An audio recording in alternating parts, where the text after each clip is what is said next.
call the honourable member for North Sydney. Thank you, Deputy Speaker. Since the 47th Parliament first convened on the 6th of July 2022, we've seen 187 pieces of legislation pass this place, with a further 113 still under consideration.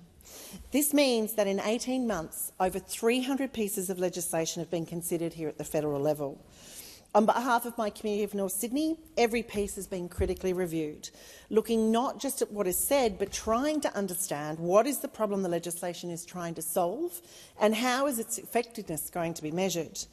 Frequently, I've been asked to support legislation moved before the provision of substantive details, and in every case this has made me extremely uncomfortable, and I have voiced this discomfort to the minister involved. And so it is that that's where I find myself today, being asked to support the passage of legislation that, in my opinion, raises more questions than it provides answers. While the headlines generated by the Help to Buy Bill 2023 and the Help to Buy Consequential Provision Bill 2023 look good, there are very real questions I believe all of us should be demanding be answered before we pass this legislation. Currently, it's difficult to have any sense of whether this legislation will have an impact on housing availability and affordability. Yes, many in the sector have been calling for this type of government intervention at the federal level for some time, and yes, there are people right across this country who would benefit from additional support to help them get a leg up in the housing market. But ultimately, while we're told this legislation will address both of these desires, the truth is the how of it is simply not addressed here. Rather, on the face of it, this legislation presents as something that is simply bureaucratic. Its objective is to empower a government body, that being Housing Australia, to enter shared equity arrangements on behalf of the Commonwealth in relation to residential property. It goes on to say that this empowerment is required so the agency can improve housing outcomes for Australians by assisting low-income and middle-income individuals to buy homes, but is silent on how that support will be offered. It is silent on how such a small program, which underwhelmingly only seeks to support 10,000 purchases, will even make a dent in the challenge we currently face, or how we'll know if it's working. The North Sydney community consistently raises the issues of housing accessibility, affordability and rental stress with me, with many concerned not only for themselves but for future generations. They are concerned their children will not be able to live nearby in the communities they've grown up in. They're concerned that when couples separate, individuals can't afford to stay near their support networks, schools and friends. And the lack of details and specificity within this legislation ultimately leaves me questioning what is its purpose, and how can I go back to my community and tell them that, yes, this legislation will address those concerns. Stepping right back, I'd argue that fundamentally the problem of homelessness, housing inequality and housing affordability stem from a failure to protect the basic human right to housing. In the international human rights context, the right to housing comes with the International Covenant on Economic, Social and Cultural Rights, which articulates the right to an adequate standard of living. Australia is a signatory to this important treaty and thus recognises, at least in theory, the right for everyone to an adequate standard of living, including to housing and the continuous improvement of living standards. Yet as a nation we have failed to embed these international treaties into domestic law, and this government continues to pass up an opportunity for a human rights-centred housing policy. Instead, we find ourselves here, debating patchy, piecemeal approaches that lack an overarching and clear objective and fail to adequately deal with the cause of the problem. I wonder then, in this instance, is the positive headline really worth the delay in real reform that results as a consequence of its pursuit? From my own perspective, the electorate I represent, North Sydney, is wonderfully vibrant and diverse, and we want that to continue. But for this to be possible, people must be able to access affordable housing. We want our teachers, our emergency service workers and our healthcare workers to be able to afford to live within a reasonable distance of their workplaces, not, as is often the case, to have to travel 30 to 50 kilometres to get to work, or to pay more than half of their salary for a small apartment in the local area. What then would my community like to see us debating in this place today instead?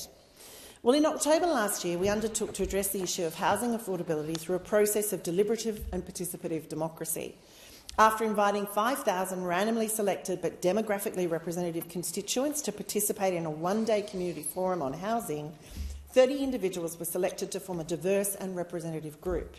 These people then spent an entire day discussing amongst themselves and with a range of housing experts, were tasked with coming up with a key idea they wanted me to champion in this place. A hugely complex and multifaceted issue, the group ultimately presented me with their desire to see more medium-density, diverse and affordable housing around public transport hubs, with federal infrastructure funding made contingent on the zoning requirements.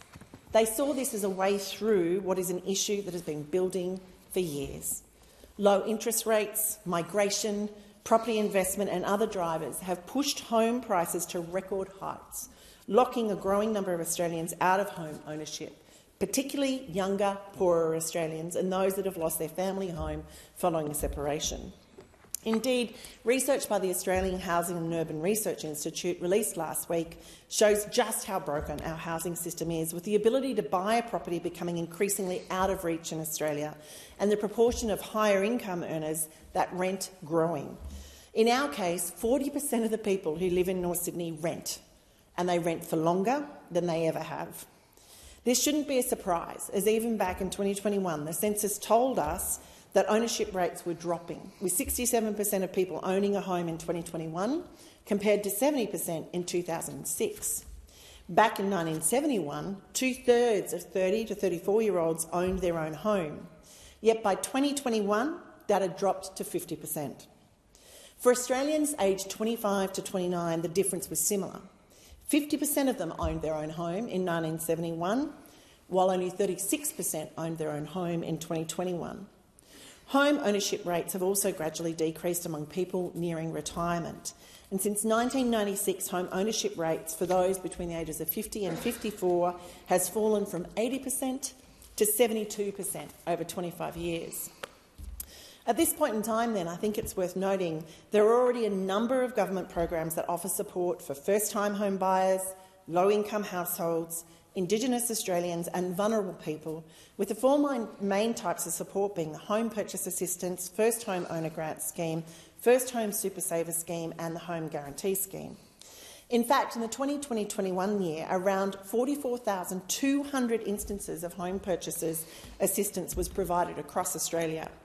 Of these, over a quarter of the main applicants receiving assistance were aged 35 to 44.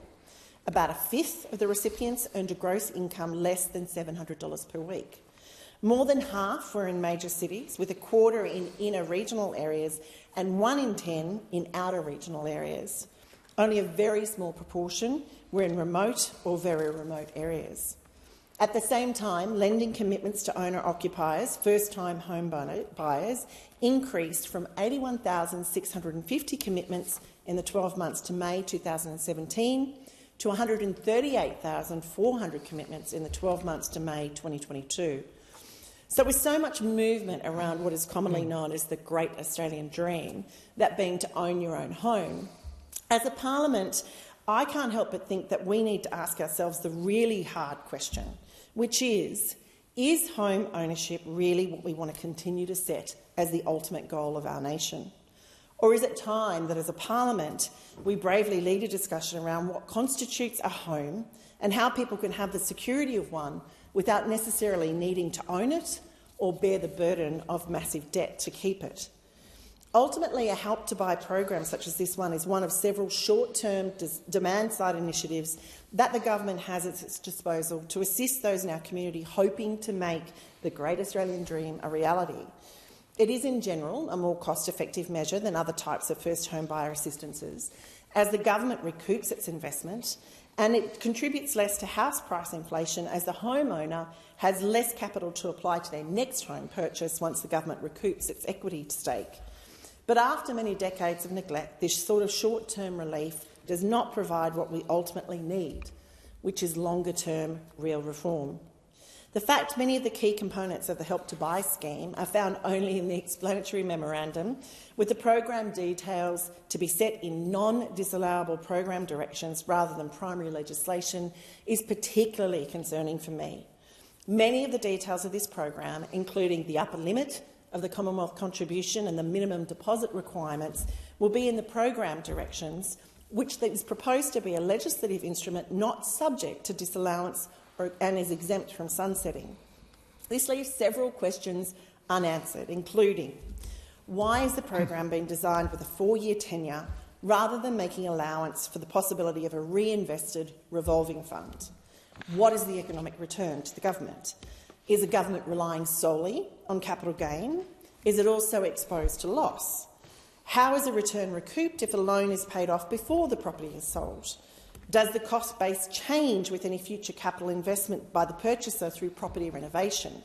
Is the government's loan subordinated to the participating lender's mortgage?